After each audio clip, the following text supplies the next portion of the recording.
hoje eu vim ensinar vocês a como fazer um slime. Primeiro vocês vão pegar o produto de cabelo protetor solar, a água e detergente do Sismo.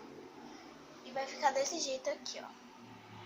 Amarelo aqui, ó. Vou colocar a câmera aqui pra vocês verem. Desse jeito. E como carbonato de sódio, eu vou pegar aqui.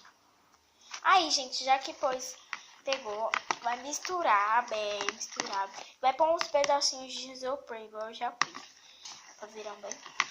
Gente, se vocês preferirem, aí com o detergente você põe, viu? 3 vezes pra ficar bem amarelo.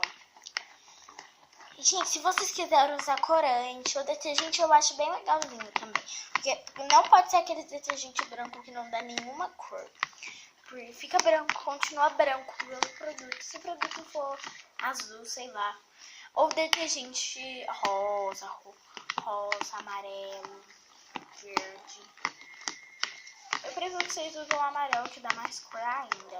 Porque eu tenho um litrão ali. Gente, não se preocupe se você tá ouvindo esses barulheiros tudo. É porque eu tô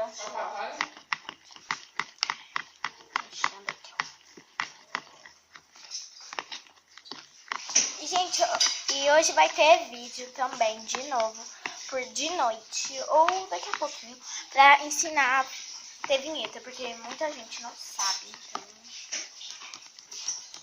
Você pega o resto de comida e joga dentro do forno. Gente, ela tá falando com meu irmão.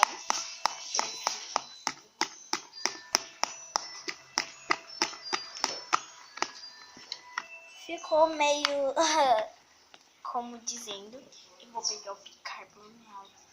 Agora a gente vai abrir. Vai pôr 2 colheres.